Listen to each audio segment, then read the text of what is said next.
Hello dear students, this is Sonia Kaushik and welcome you all on another lecture on the chapter Living World of 11th class. Last time we have discussed biodiversity, different types of living organisms and what are the basis of classification of that living organisms. So again reminding the topic of biodiversity. This term biodiversity we have discussed in last lecture. Bio means living and diversity means variety. On our earth there is different variety of plants, animals, microorganisms. So this is called biodiversity. If we talk about our earth, so there is around 8 million different plants and animals are present on our earth. Different plants and animals on our earth. Alright students. So this term biodiversity, this term is given by W.G. Rosen. Alright. This is important for NEET. In NEET specifically, the scientists who gave different terms, they are asked frequently. So, what is biodiversity? This is the diversity of living organism, variety of living organism, and in on our earth there is 8 million different plants and animals are present. And in animals, if we talk about phylum Arthropoda, that is the largest phylum of animal kingdom, there is many of the insects are unknown and many of the organisms that are unknown and they get to be you can say classified or yet to be named. So this 8 million plants and animals that we are seeing on our earth, that is the result of 3 million years of evolution. Alright.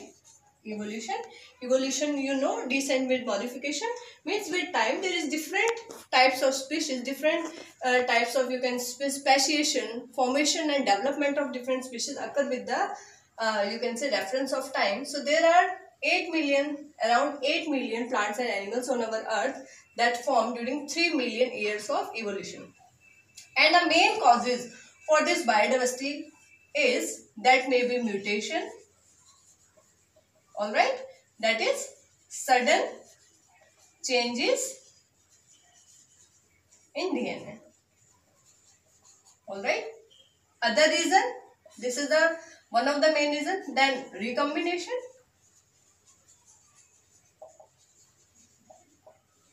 that occur at the time of crossing over.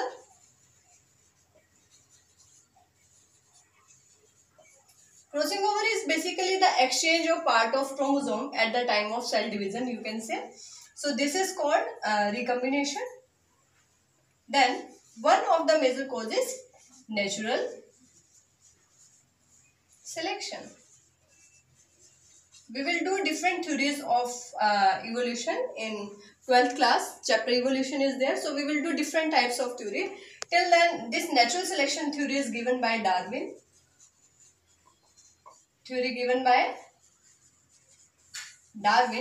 And this mutation, one major theory related to it is mutation theory of evolution. Alright students, this is again question for NEET. This mutation theory of evolution, this is given by Hugo de Vries. Alright, we will study all the topics, mutations and you can say natural selection and evolution in 12th class in chapter evolution.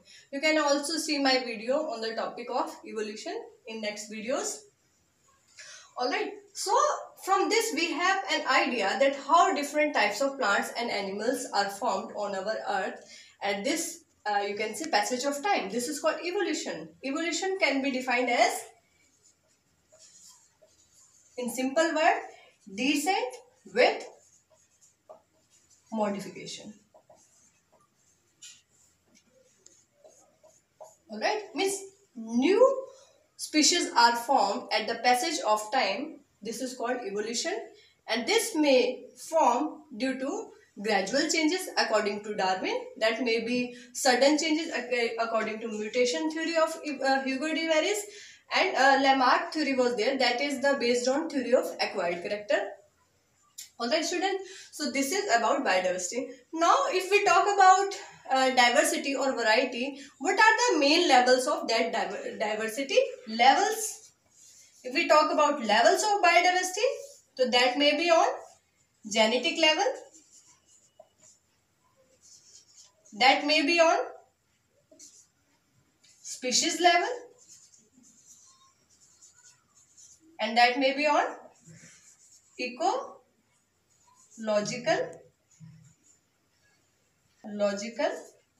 level. Alright, let me explain all the levels. So we can give another simple definition of biodiversity. Means biodiversity is the sum total of different types of genes, different types of species, different types of ecological habitats that are present in our environment, you can say. Alright, what do you mean by this genetic diversity? As we all know, all the organisms that have almost same types of genes, but 99% DNA is almost same, but some differences are there even in different species also.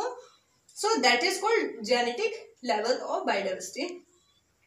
If we talk about species level, so sometimes we see there are, for example, if we talk about wheat, so there are different varieties of wheat that are present. So that are maybe due to different species. If we talk about different varieties of mango and different types of rice varieties there, so that may be due to genetic level, as different genes are there, and that may be due to different species. If we talk about ecology, so on our earth we can see there are some areas that have hilly areas, some plain areas, and some are, you can say, desert area.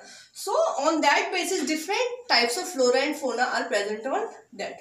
All that reasons are the main reasons for biodiversity on our earth. Some are permafrost area, that is permanently having ice. So different types of vegetation, different type of flora and fauna, you can say, present in that areas.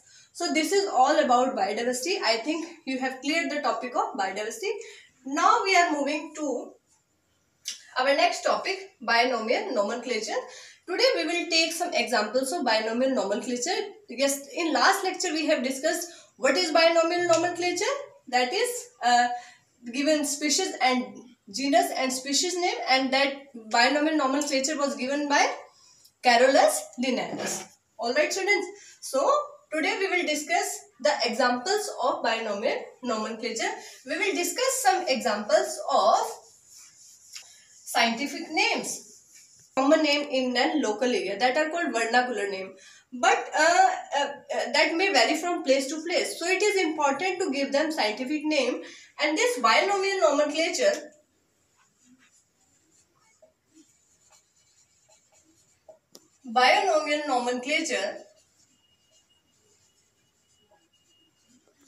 that is given by Carolus Linnaeus, it makes it easy.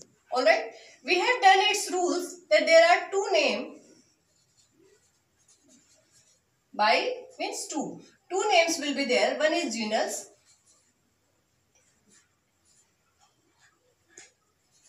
and other is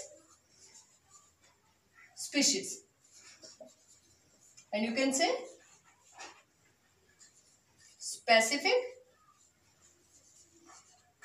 epithet. Alright, so this genus and species, for example, humans are named as, their scientific name is Homo sapiens. This is the scientific name of human. So first rule, that genus will start from capital. First letter is always capital. H is capital here. Alright, capital. In species, first letter is small. Alright, so this is first rule, means first letter of genus is capital and species is. If we talk about second rule, so that is we have to underline this genus and species name separately. In books you can see these names are not underlined. So why there is need of underlining? In books that are written in italics, this binomial nomenclature is basically in Latin, alright, but Latin language, but is written in italics. Alright, so whenever we write the name on a notebook or board, so we have to underline the words. Alright students, so this is the second rule. If we talk about other rule for genus and species, so that is the genus may be same, the species may be different, and sometimes the genus may be same. For example, if we are giving example, Panthera leo, this is for lion. If we talk about Panthera